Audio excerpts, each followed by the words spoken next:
Hi, Bree. Hey, Jay. Hey, how you doing? Good. Look at that shirt. Isn't that beautiful? Thank you. I like your shirt. Where'd you get that made? Hmm. That is new. I think I made it through Equid or Wix, maybe. Okay, looks good. All right.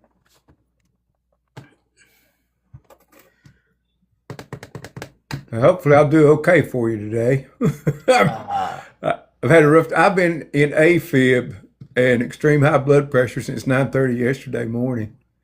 And I don't know if you've ever dealt with AFib, but your heart no, beats irregularly and tries to feel like it's coming out of your chest, that and sucks. I'm sorry makes to hear that. a lot of fun.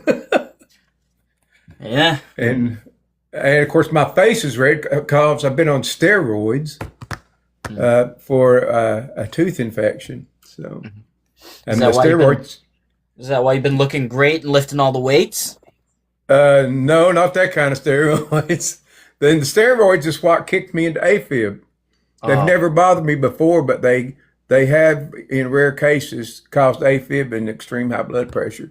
And I just decided to get both of them at the same time. that's horrible. Yeah, eventually it'll go back. What is Jeffrey doing? I do not know. I'm sorry to hear you're having such struggles, buddy. It's part of being old. Oh, there's no old. Well, Jeff's about to get in here. There are going to be old people in here. I think I got him by a few years. Yeah. I don't know. I feel like he might have been around at least 2 or 3 centuries. Oh well, that's possible. Well, I do write vampire novels, so Mm. and I am Yeah. from my bloodline comes from Budapest, Hungary. So there's that. And I would love to get into that. Yeah, that's part of how I came up with the story. That's fantastic. I wish I knew more about my back, like my ancestors and stuff. I really Oh don't. I yeah. just That's enough, man. I just assume that I came from wherever white trash comes from. Oh well, I know I did. I'm from no place, West Virginia. Yeah. I feel like I just kind of came up out of the ocean somewhere. Like the plastic bags and those little Yeah, rings that the sea turtles. yeah. Yeah. Alright. Yeah, sorry I'm late. I was getting held up. I had to get some stuff taken care of real quick. You're By fine. late, you mean 2 minutes early. Well, still, I usually try to get on as soon as, so we can get set up and everything if we need to. Sure. And yeah, I remember his book now, the one that he told me to talk about that he wanted to spend time on, the Blood Sure. Feud series. I remember hearing and talk to Mike about it the other night. I think it was last week. I was like, Hmm. man, that thing sounded interesting.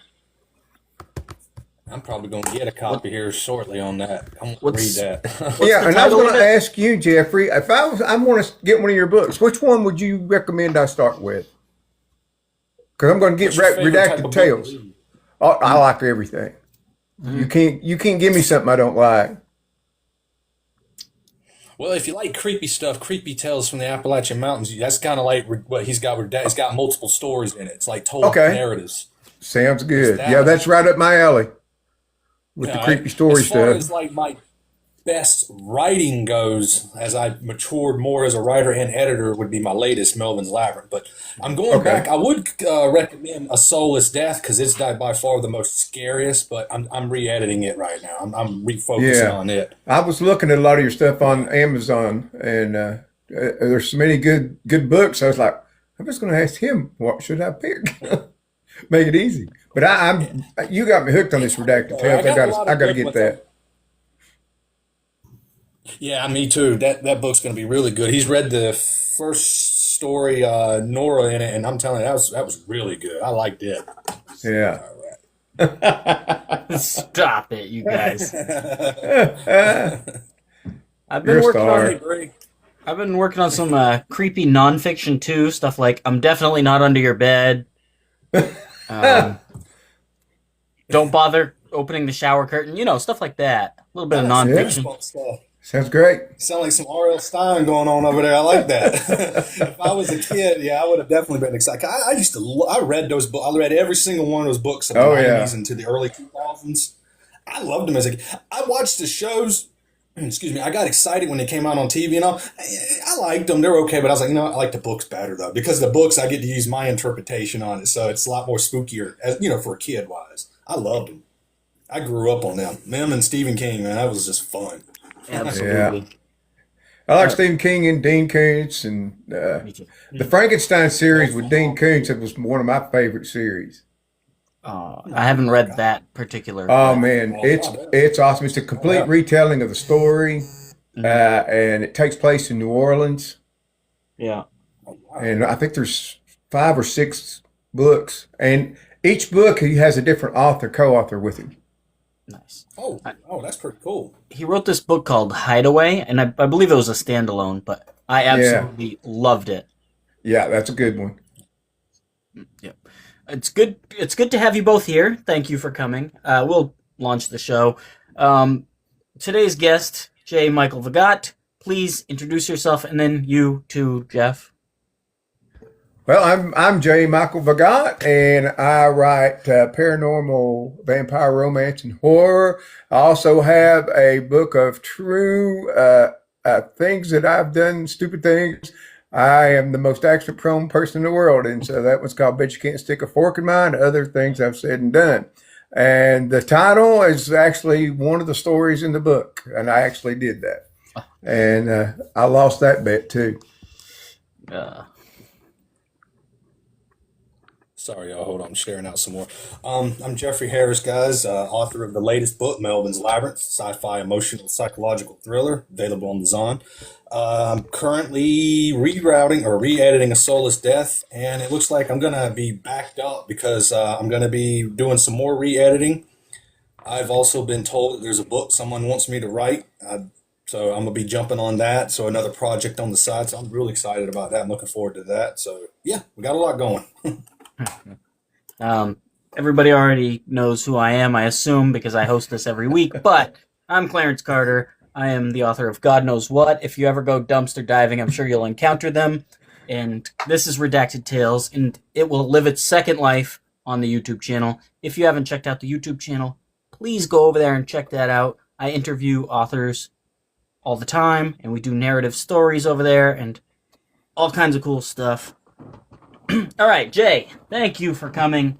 Just before everybody started showing up, you were saying that your lineage comes from Hungary, and there's all sorts of lore there that is Yeah. fantastic and wrought with all sorts of creepy and interesting things. So dive into that a little bit, would you? Sure. My grandmother actually came over here on the Queen Elizabeth from Budapest, Hungary, a long time ago, and she actually learned to read and speak English.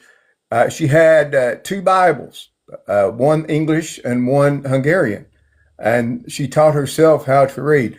And it was very interesting. And on my dad's side of the family, that's where that side comes from. Now, my mom's side of the family is how I got related to the Hatfields from the Hatfield-McCoy feud. My great uncle was Devalance Hatfield, who was the leader of the Hatfield clan during the feud back in 1863. And also, my great grandfather was also involved in that. And there was a particularly bad incident on Christmas Eve with a log cabin set on fire. The Hatfields set the McCoys' house on fire. And it was my great grandfather who climbed on the roof to set it on fire. And in the process, got 3 of his fingers shot off with a shotgun. So, but yeah, so I've got an interesting past. And I researched my genealogy with on the Hungarian side, and they said I either came from royalty or my ancestors were drunks and womanizers. So take your pick. Okay, so we might have came from the same family. Maybe we're related. Yeah. Oh man. I feel like the only family feud that my family ever had were like a couple of trash pandas fighting over a cheeseburger. Oh, I don't have God. a cool story. We've kind of lived in the same area for many generations, and the only thing like that's noteworthy is that there is a road and a cemetery that's like not far from my house that are actually named after my lineage, and I have like a bunch of Ah, ancestors that are all buried in this one cemetery. Although even though it's like 5 minutes from my house, I haven't been there in a long time. I haven't been there since I was a kid. That's pretty that's much neat. it. That's neat. We're local yokels.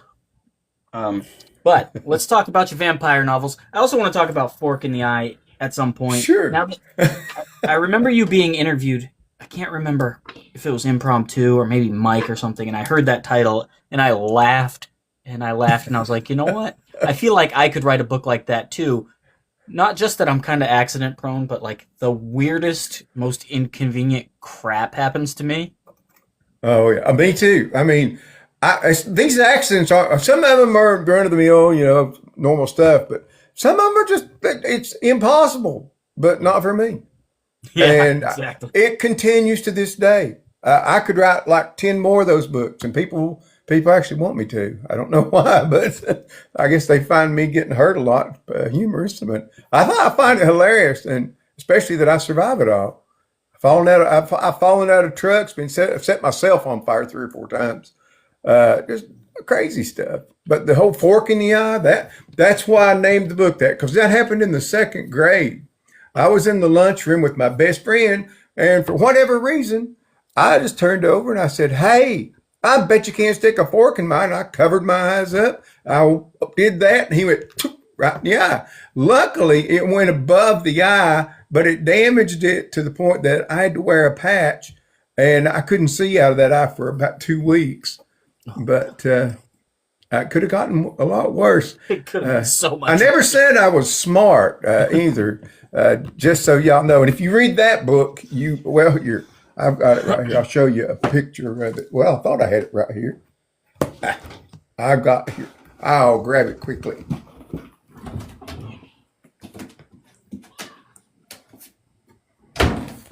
And that is, bet you can't stick a fork in my eye, and other stupid things I've said and done. And like I say, all the stories are true. Most people will say there's no way you survived all that, but I did. I have a ridiculous story too. I must have been like 18, maybe 17 or so. I was making chili and I was cutting up a habanero and the seed caught the very edge of the knife and it shot straight up into my eye. Oh, Now, you might think that that's oh, bad, but you know how reflexively you blink? mm-hmm. The seed slipped underneath my eyelid. Oh no. So when I ran screaming into the bathroom and looked in the mirror, I could see the outline of the seed underneath my eyelid. And every time I Oh, blinked, it would move. And it was just awful. It was like being pepper sprayed. Mm. oh man. That sounds painful. It was awful. I did eventually obviously get it out, but there's a lot of talk about the secret project in the chat today. As far as I'm aware, Jeffrey knows very little about the secret project. And we're not going to go into too much detail on that uh, because then it would ruin the secret. I've done some crazy stuff myself, and I think I'm paying the piper for it today. Bad back, neck. I think I'm getting a pinched nerve up in here. I used to do backyard wrestling, and I was Uh, always sports and always kickboxing, and we were always yeah. yeah. But I think the one match that really I think is coming back to haunt me now is the one where I got clotheslined over a 4 foot fence and I didn't land correctly and landed on my neck. Bounced off Oh, the ground and came back down. I felt the jar and everything go through me, and I felt the whole the ring of fire through all my fingers, and I mm. just knew it. I'm laying there like crap. This is it. I'm over with.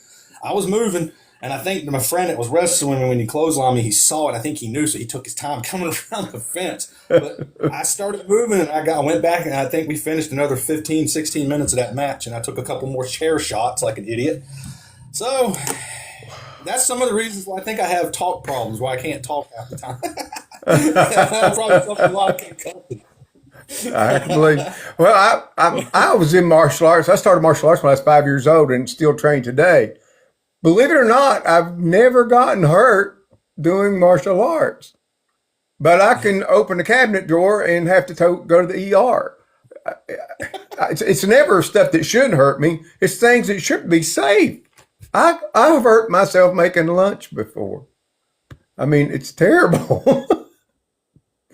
Yeah, that's something, I swear. I've had my share of getting hurt. Let me go turn this off. I forgot all about this being on. Sorry, y'all. Yeah, unfortunately, I have too. And usually, same. Usually, like, survive the stupid stuff, and the easy stuff is what gets you. Yeah. Absolutely. One time, she got her car stuck in the snow, and I came down with my truck to rescue her, and I slipped on ice, and I slid underneath her car, and I just decimated my hip, and it hurt for like 5 years following. And I couldn't get out and help because the door was against a snowbanking.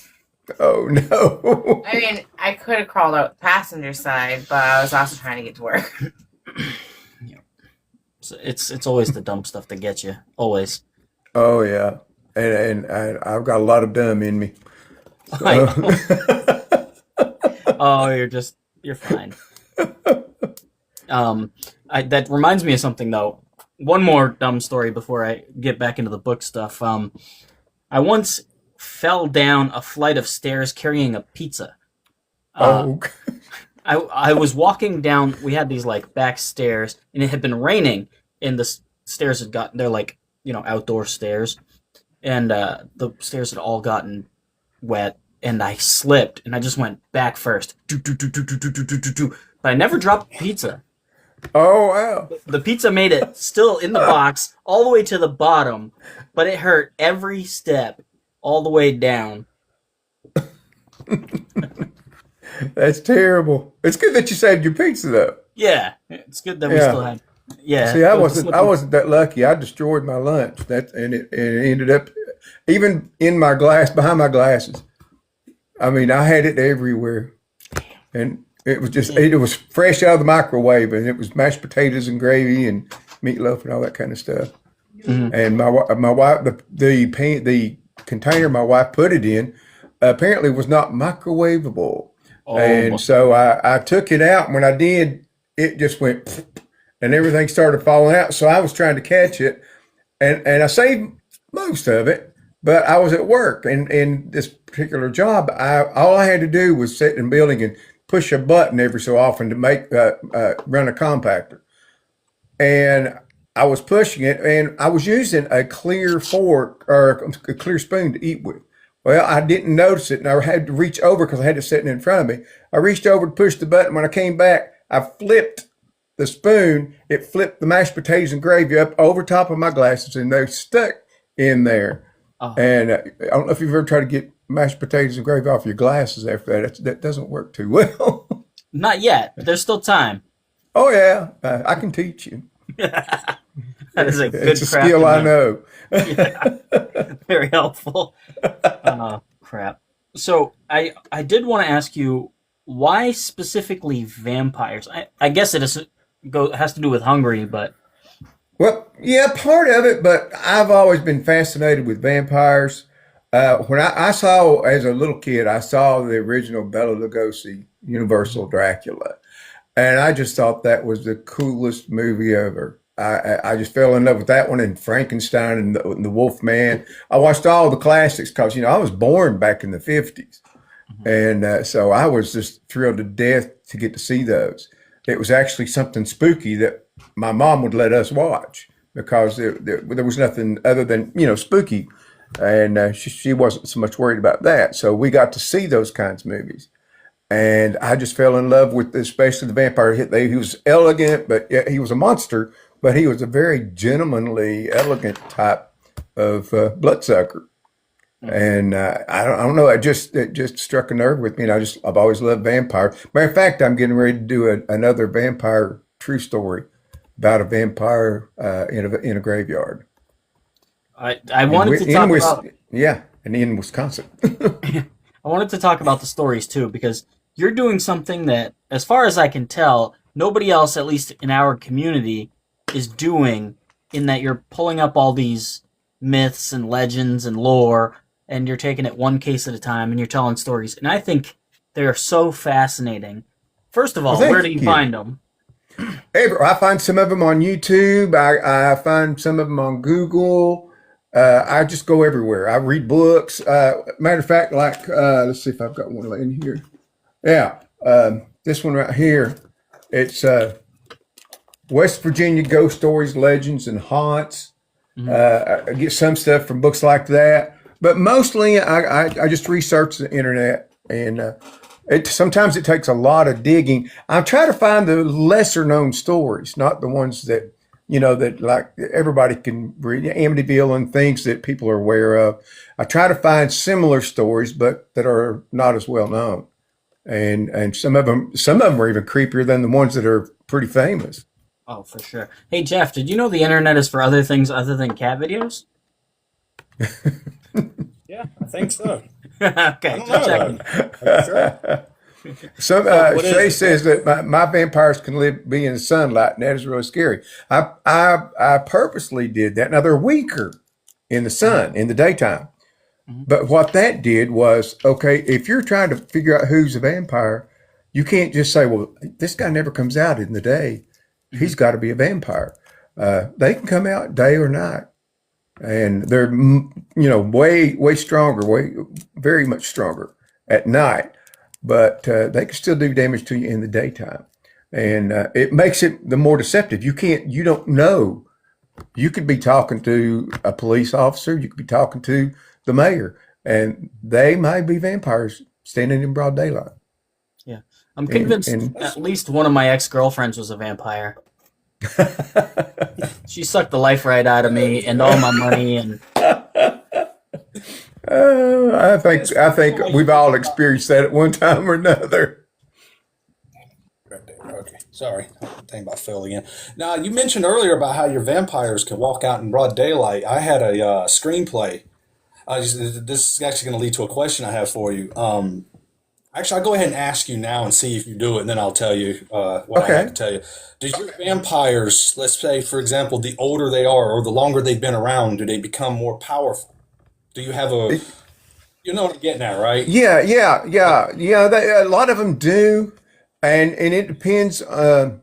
Like the ones that are the Hatfields and the McCoys in my book, because I've made the Hatfield McCoy feud. I've made them all vampires, and they're trying. They still want to fight each other, and they do. There's a scene in the book where the main character Stephen is out on a historical tour trying to figure out what's going on out there because he's already encountered some creatures. So he goes out there and he hears these gunshots, and in the woods he can see the gunfire, and he moves in a little closer and he can see it's these long-haired, long-beard, bib-wearing, hillbillies, and Yeah. it looks like they're shooting at each other, and they'll fall, but then they get right back up and shoot again, and they do this every night. But they have to learn to work together because they have to obey the master vampire, and so there's a dynamic there that's kind of a problem for everybody. And it's a little different. Well, I guess it's a lot different than most stories. And I also figured out some new ways to kill vampires and different things. And there's demons involved. The master vampire has a particular demon under a spell that he can't leave his castle, his place. He cannot leave his place unless the master vampire allows him to, and he can be sucked back in at any moment. He can't just freely roam about because he doesn't trust him that he would not try to leave because he's a very powerful demon, but because of the spell, and he's trying to figure out how to break that spell to get out from under it. So there's a lot of different variables. I like that. Back when I was younger, I was always trying to find ways of revamping vampires and adding more to the lore and adding more of a myth and more of a new scale of horror to them. Like I've wrote different branch of movies, actually screenplays back in the day. I got one in particular, which is actually turned into a book, which is wrote I turned into my Demonic Crusades. But the vampires in it, for example, if there was a vampire that had been around for 800 years, he's going to be a lot more stronger and more durable than one that's only been around for 100 years as well. Yeah. Yeah, So yeah, it's yeah. like the older generation. It's like I think in the screenplay, I think every millennium, it's like they become even more power, like a more indestructible and more depth of darkness. And so Right, it's yeah. crazy how, yeah. Oh yeah, Okay. yeah. They've had them so many years to learn to grow in their power, and Yeah. it's yeah. I agree. I agree. I think that's great. Oh, somebody says I love anything Hatfield. That's Bray Books says Yeah. I love anything Hatfield McCoy's and vampires. Me too. I was actually the CVB director for the town of Matewan. That's the Convention and Visitors Bureau. My job was to market the town and bring tourism. So I spent my time writing stories about the Hatfields and McCoys and gathering. I also ran a museum there, and I had some of the like Devil Lance's handguns and some of the rifles that were used in the feud. And there was a particularly bloody a battle, not really a battle, but basically just a mass unaliving. They took some of the McCoy boys. They had unalived one of Devil Ance's brothers, and they took him up and strung him to some pawpaw trees and unalived him with pew pews. And I actually going through the stuff that had been donated to that, I found the original court transcripts from that trial, handwritten on legal pads. Wow, And I made copies of them. I still have it. that's pretty impressive. Oh yeah, the handwriting. It took me a long time to be able to read it because it's beautiful, but it's a lot harder to read than what we're used to. Yeah. Before that, Kristen asked, "What was your favorite story to write?" I didn't want that to escape too far. Oh yeah, gosh, probably the first Blood Feud, but I don't know. I'm enjoying everything. Oh, I can show you this too. This was the actual original cover for the first Blood Feud. Oh, look I at don't know that if you can guy. see that. Is that a relative of yours, Jeff? That was me without my makeup. Oh, okay. But that was the original cover. I paid to have that cover made, and it wasn't selling as well as I thought it would be. And so I came up and did this cover. I made that myself, and it sold a lot more. So I made the cover for book two, but I'm actually going to have, as book three comes out, hopefully next month, all three covers I'm going to have changed, and so they kind of match up. And I'm not going to be doing them. I'm going to have someone else do them. I had a But similar yeah, experience with covers in that I have this one book that I've tried many different covers on, and still to this day it just does not grab the reader for whatever reason. I had it on the table for years and I couldn't sell it. I don't know. Maybe people just don't want any part of it. I don't know. mm.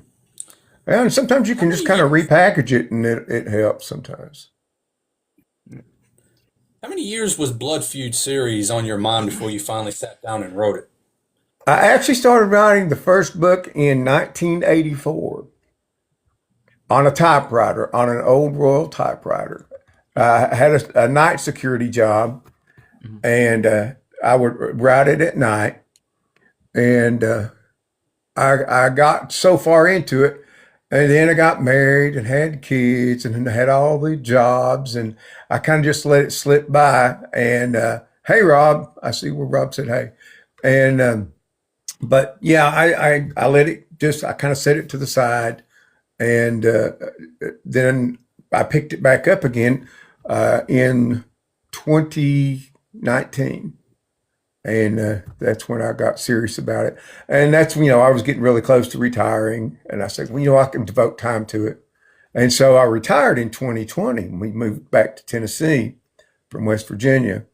And I guess, my wife decided she didn't like me being home as much. So she came home one day with an application. She said, fill it out. I got you a job. I said, I didn't want a job. I retired. She said, yeah, but you need to get out of the house a couple of days. And she said, it's just an on-call job. That's all you got to do. And now I'm the office department administrator. So it's full-time, stressful, crazy hours, meetings all hours of the day and night.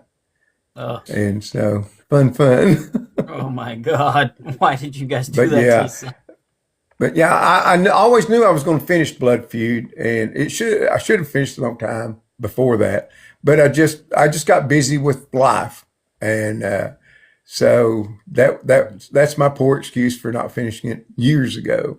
And the original, I mean, I used to write a lot of short stories, and I did a lot of how-to articles for magazines like Black Belt Magazine, Karate Kung Fu Illustrated. I wrote articles about martial arts, and did the same thing with magic because I'm a magician. I did a lot of magic. I did the magic shows at Dollywood for years. And so I did a lot of that kind of stuff to begin with. But I was bored one day and was trying to find something to read, and Mom read these Gothic romance books. And I said, well, that's all it's here. I'll pick one up and read it. I read it, and I said, that's not bad.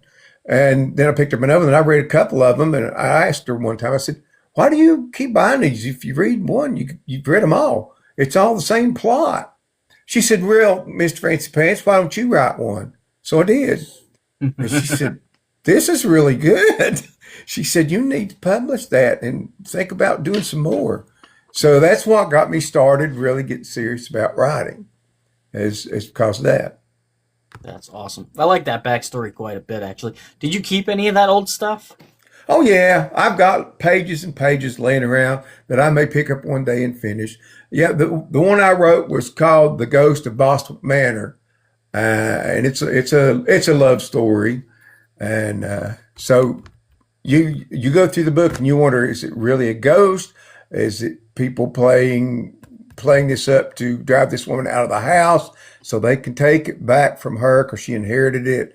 And it goes back and forth, and you really don't know till the end if it was really truly a ghost or if it was just someone setting it up. I like it. I would love to see some of that old work reworked and resurfaced.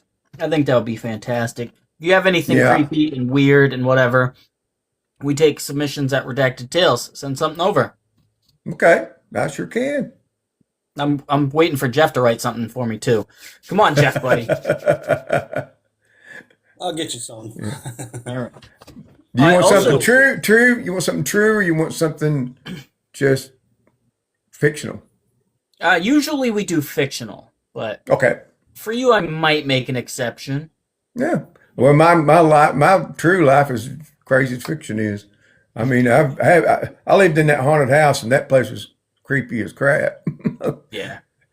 I feel like I could interview you for like 9 hours and still know very little about your life. Because we haven't even touched Dollywood at all. And Oh yeah. we've barely touched the Hatfield and the McCoy stuff. But there's so much to learn. There's so much that is J. Michael. Yeah. I got a good friend in there, Stephen Grant. He and I worked together at General Motors, and that place was haunted. And there's some crazy stuff went on there. And most of the crazy stuff was with me and Steve. Great guy, does a lot of great things. It's good to hear from you, buddy. Did Christine come rolling off the line?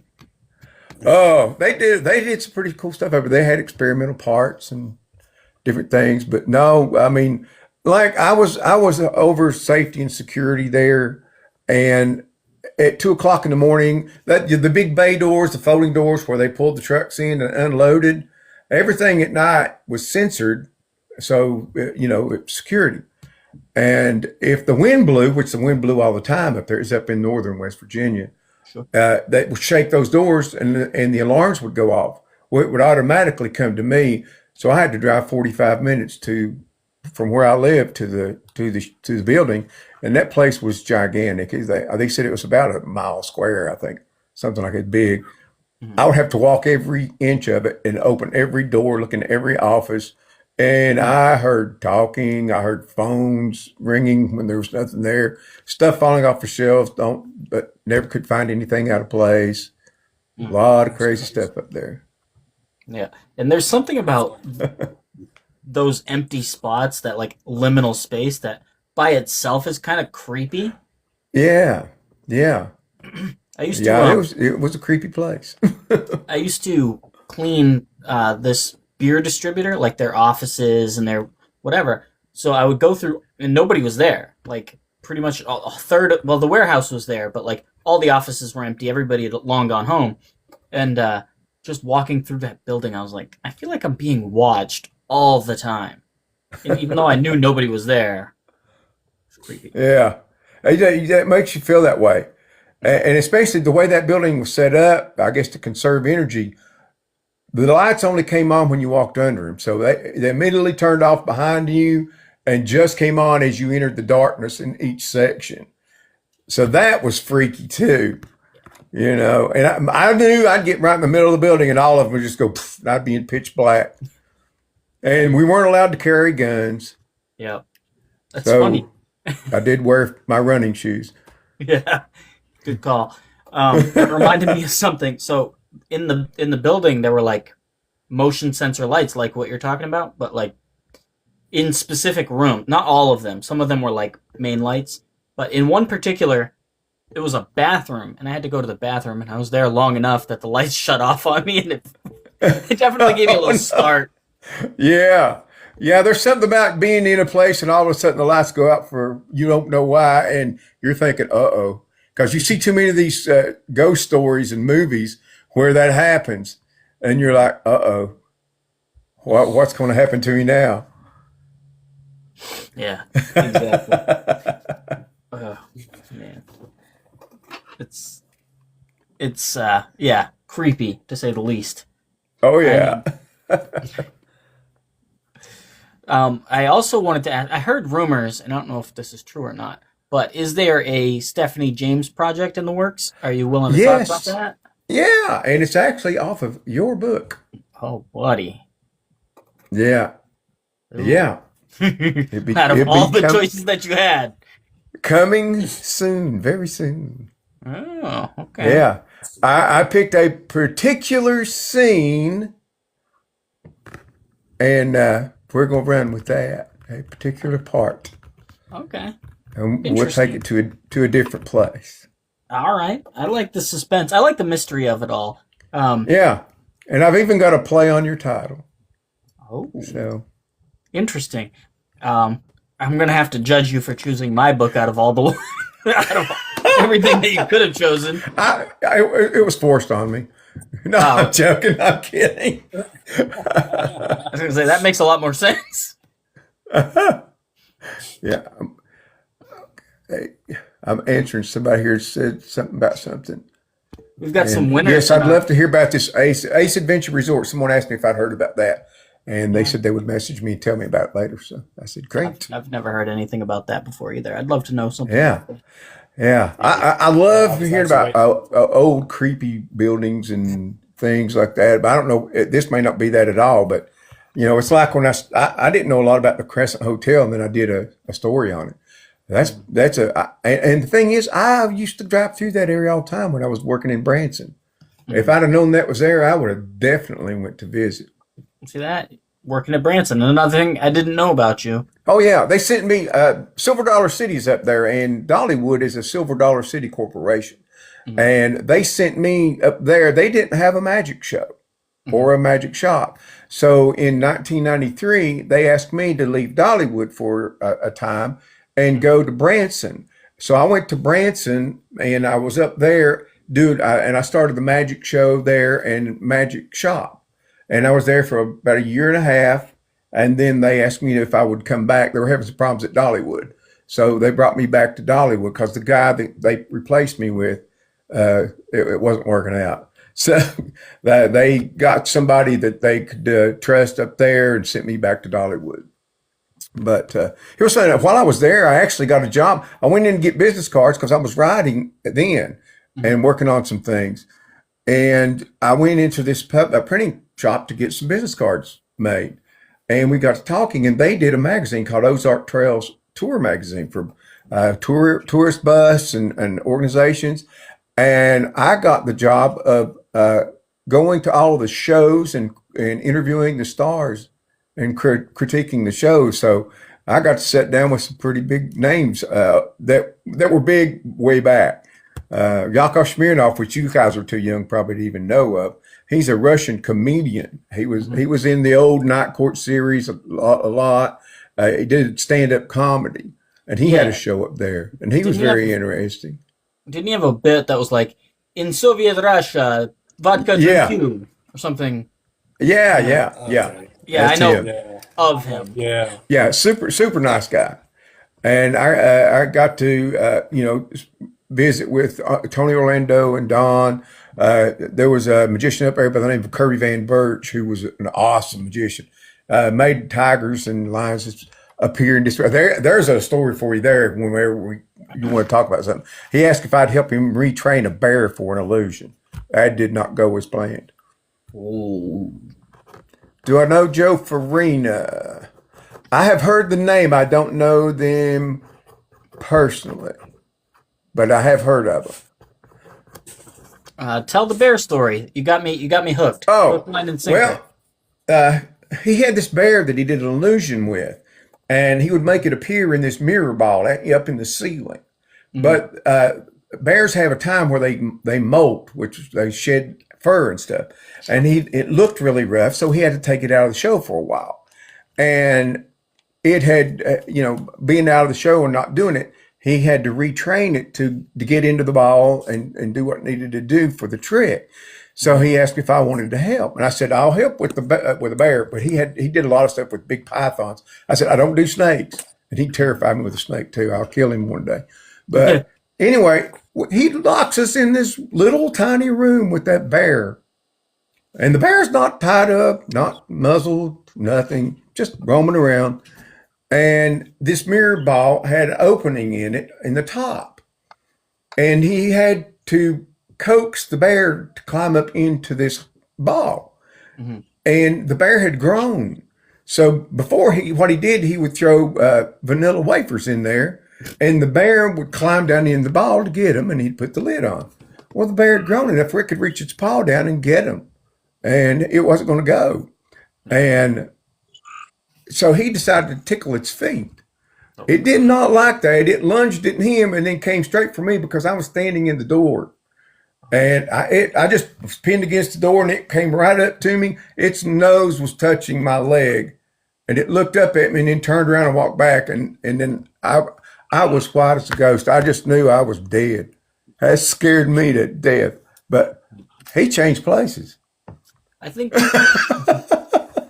Yeah. I think people kind of lost sight of the idea. Even if they're raised in captivity, they're still bears. Yeah. They will hurt you quick. Yeah, but it was a great experience. I mean, everybody can't say they got to get in a small room with a big bear.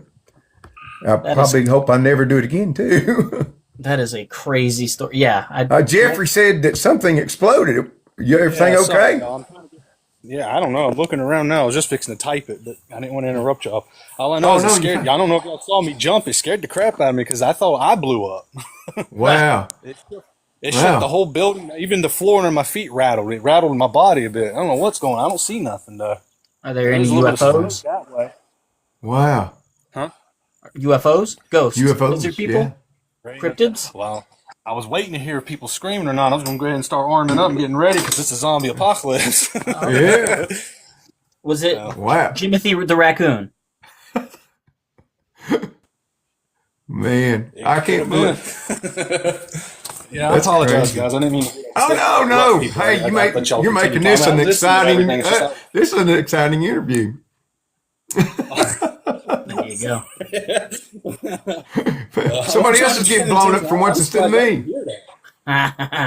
Somebody said General Motors heard you talking about it. Yes, I worked at General Motors.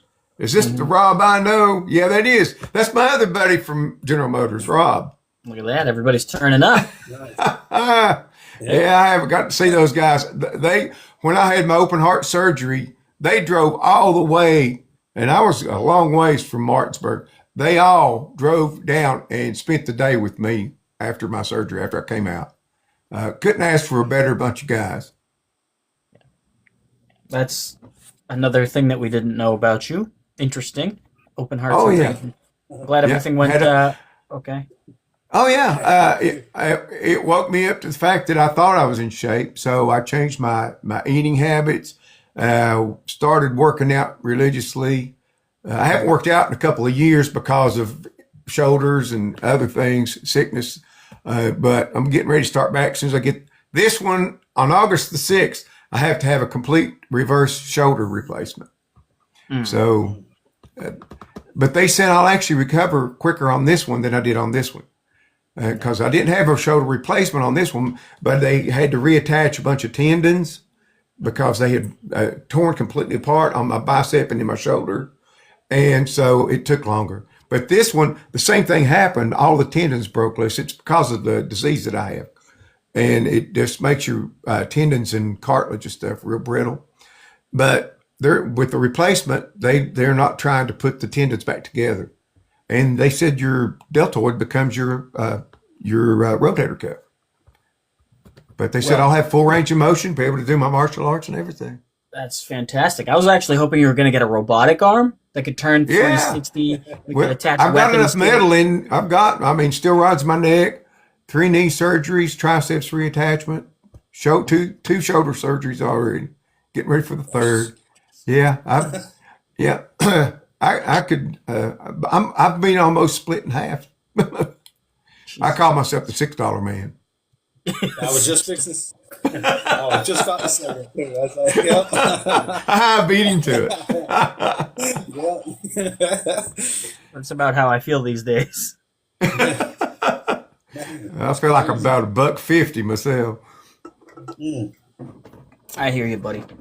A friend of mine had knee replacement surgeries back-to-back years. So yeah.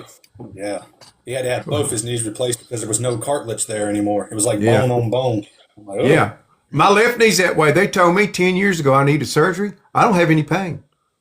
It's bone on bone. It's been that way. I've had 2 surgeries on that knee. They said there's nothing left. And I can still run. I can still kick. Wow. Yeah. I don't run as fast as I used to, but to be able to run at all, like with a leg like that, it's amazing to me. That is fantastic. One day I'm just going to snap in 2. I was thinking like your limbs are going to start falling off one at a time. You're just going to have to start putting them in a wheelbarrow and carry them around. There was a movie. There was a comedy movie like that one time. This guy's running down the street and parts start falling off of him. I don't remember what that was. I did want to ask you about your early reading habits. So you did say that you were reading Gothic romance a little bit, but what else stuck out to you around that time that you might have picked up that might have inspired? Horror was always my favorite genre. Sure. I love reading anything, Dean Koontz, Stephen King. I just love those books. And one thing that I read a lot, especially when I was working in security, and it may be before your guys' time, there was a series called Mac Bolan. He was a martial arts expert, but he was like a special ops guy. Mm-hmm. And I love that. It's full of action and adventure. And that's what I put in my book. My main character, not only, and I don't want to give too much away, but he has a lot of abilities. But he's a martial arts expert. So he does a lot of fighting with martial arts weapons and martial arts techniques. And he's turned like nunchucks and different weapons into basically they sharpened the tips. So he not only can strike with them, but then he can stab with them and kill the vampires with the wooden nunchucks. But they also use iron powder to kill them. And that's something that I don't know that's ever been brought up. But I was researching of possibilities of ways to kill vampires. And iron powder is used in oxygen absorbing and moisture absorbing pouches. So I came with the idea of finding a way to get it into the vampire's bloodstream. And it dries up their blood, instantly dying. Now, my vampires now, you can shoot them. You can cut off their arm, but they have a healing mechanism. All they have to do is get to food before they bleed out, and it heals them, and they get their full strength back. So just because, and he finds out the hard way, the first vampire he shoots, he turns his back to check on somebody and almost loses his life because this vampire is on top of him again. And but they don't have to feed on a human; they can feed on a rat. Anything that has blood, they can. It will bring out about the healing properties. Interesting. You got right here on the Blood Feud series that there's going to be a 3 Blood Feud series, 3-part to it. Are you still planning to do a book 3? Everything's Yeah, I'm almost order, finished with it. I'm almost finished with Blood Feud Book 3, Blood, Sweat, and Fears. And I like that title.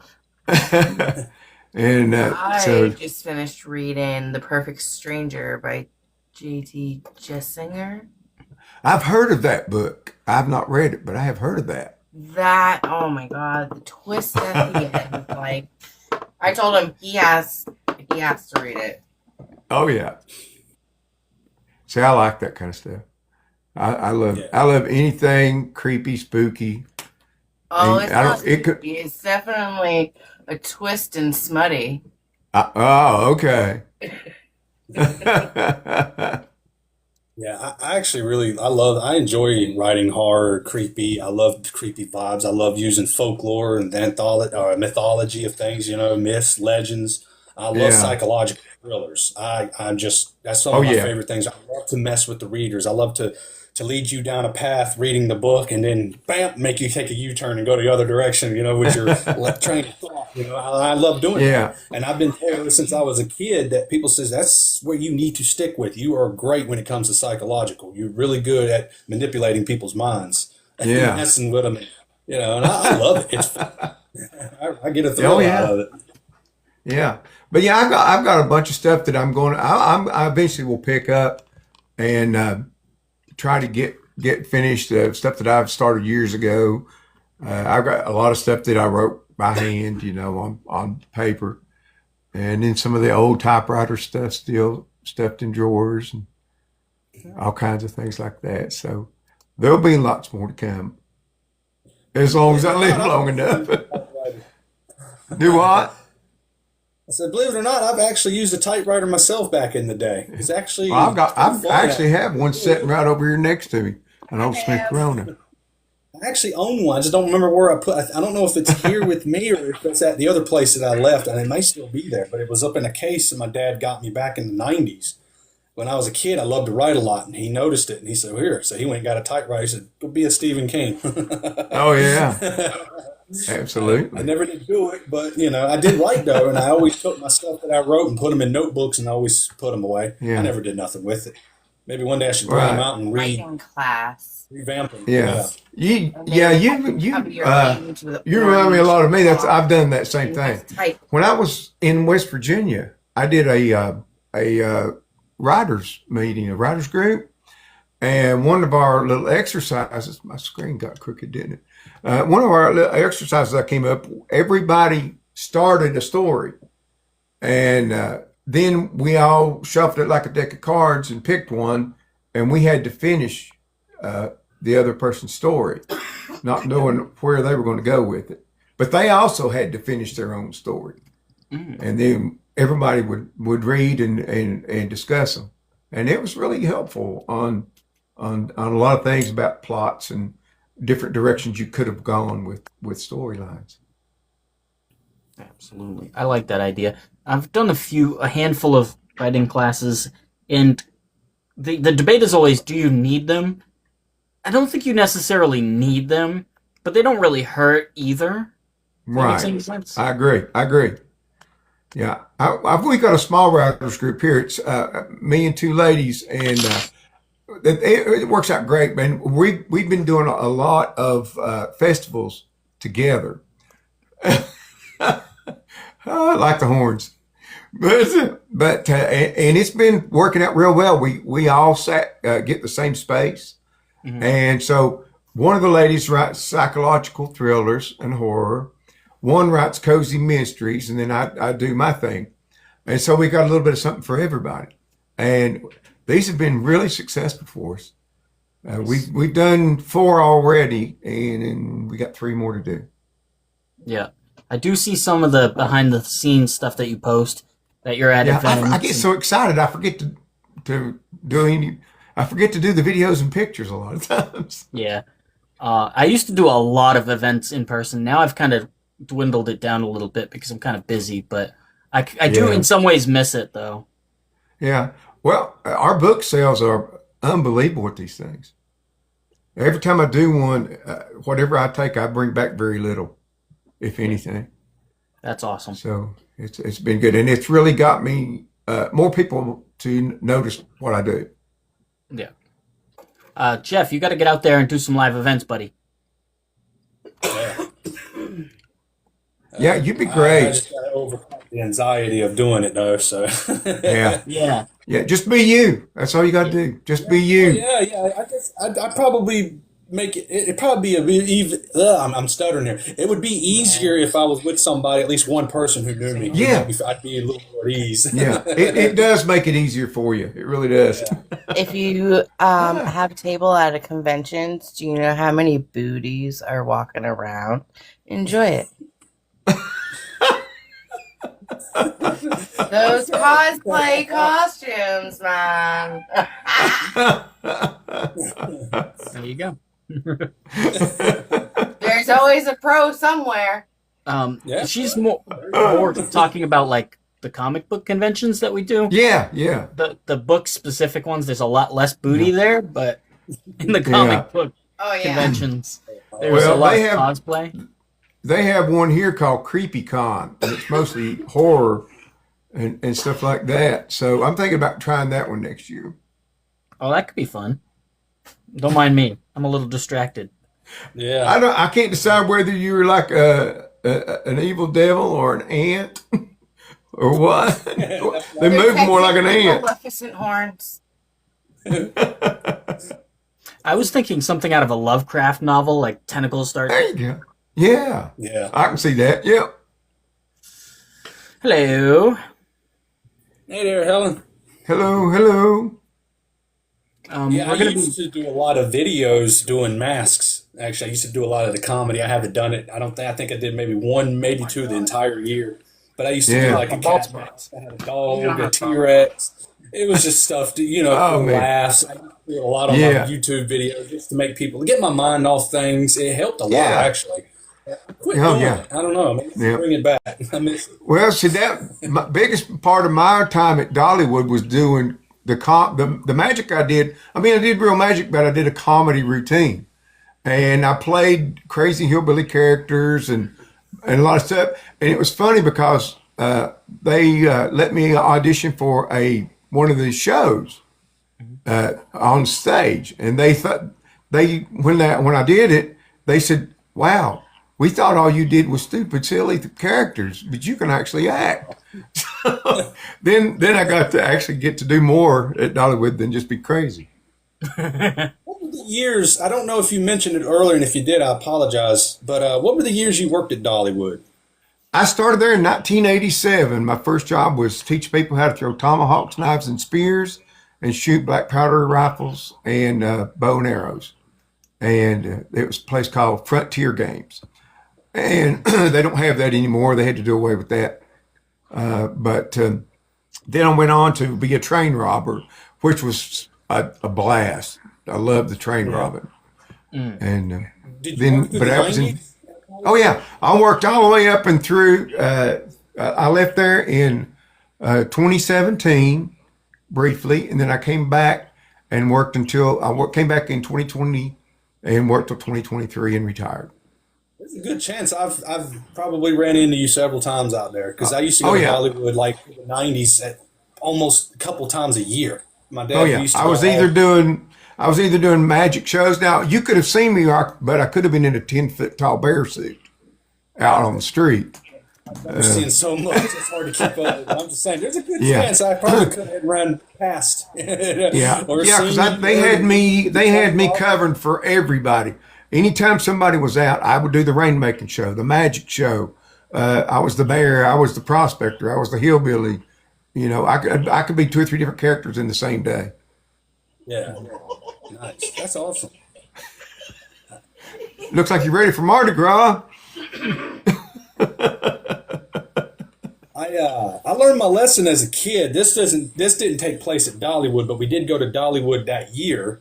But we stopped off at Tweetsie Railroad, which is right here in Boone, not Boone. Oh yeah, it's on the other side of Boone here in North Carolina. Yeah. And I remember I started listening to my mom and dad a lot more after that day. But they did the train robbings thing where the Indians run through the train and it's part of the act. Well, my mom and dad told me, sit down, Jeffrey. 'Cause I was probably, 6 years old. And I was standing up, walking to the windows, looking out. And about that time, here comes an Indian running. He had a tomahawk. I was bolting. He never slowed down. I was scared to death. I'll never forget that. That's been on my mind since I was a kid. I'd leap right into the seat where my mom and dad were. And the whole train, everybody on the train were laughing. Oh, man. Hello, Rain. Hello, Rain. Yeah, I'll tell you something scared me to death, and that's something I'll never forget. There was an old house. It was up in the woods behind the football field in Maitland, West Virginia. And the story about it was abandoned, but supposedly the father unalived his 3 children and his wife, and he buried them in the basement. It was a dirt floor basement. We decided we were going to explore it. And it was falling in around itself, but we had to pretty much bust the door to get in because it was all warped and everything. And we were going through this house, and the floors were half rotten. So we just having to be careful and watch our step. And I turned through a doorway, and I came face to face with a full-length mirror. And I saw myself. It scared me to death. I went running. It scared him. He tried to run. He fell through the floor, and he got stuck. And he got himself out because I never went back. I have a similar experience every time I go in the mirror. I get pretty scared too. Oh, I don't believe that. All right, fellas. What do you say we call it? I'd love to talk to you all day, every day, but unfortunately, we got dinner and other things to do. I understand. Hey, thank you guys. I had a great time, and maybe we'll do it again. Tell everybody where you can be found. Tell them what you're working on. Let's wrap this up. Yeah, I can be found. My books are on Amazon. I'm on Facebook, TikTok, Instagram. Mostly on Facebook and TikTok. But I am on Instagram at times too, with my new work schedule and everything, and trying to do all the other things that I do. It's hard to be on all the social media that I'd like to be. But that's the Amazon's the best place to find my books. Now, if you want signed copies, just send me a message. I'm sending out a bunch of signed copies Monday, and you just send them to me. And I've started doing my own sprayed edges. We come up with that idea. And we sell out of the sprayed edges every single time. I can quickly show you one. Please do. And we have a paint party. This is book 1, but it's let me turn it up the right way. It's got bats on it. That's a bookmark sticking out there. Mm-hmm. But the edges are sprayed. The bats go all the way around. I hand draw every bat on there, on each book. But people seem to like those a lot. What are you using? Just regular paint? We got to do this the red color. we've got a spray gun, an airbrush gun. Yep. We do that, and I use a Sharpie to draw in each bat. Nice. Okay. I also have an airbrush gun, so that helps a lot. Yeah, but just make sure you clamp it together so it doesn't bleed through. And I just got 2 little cheap clamps at Lowe's, and we clamp them together. We put a piece of cardboard on each side, the size of the covers, so it protects the covers, and it's not hard to do. That's And awesome. yeah, so and we're having a lot of success with the sprayed edges. Oh, I'm just seeing Bree's Jeffrey, thing. Tell us Having D'Angelo's. where you're at, what you're up to. Everybody, you pretty much find me here on BookTok. It's the easiest place to find me. Also, this is the latest book that just recently came out back last month. So if you get a chance, if you like emotional reads that'll bring tears to your eyes and such, it's very strong, very powerful. It's a sci-fi psychological thriller. It's an emotional type book. My latest project right now, I'm currently re-editing A Soulless Death. And there's a good possibility I'll be doing another Crossroads book through Stephanie James Publishing. And other than that, that's pretty much it for me at the time. I am Clarence Carter. We start filming the next short film in about 2 weeks.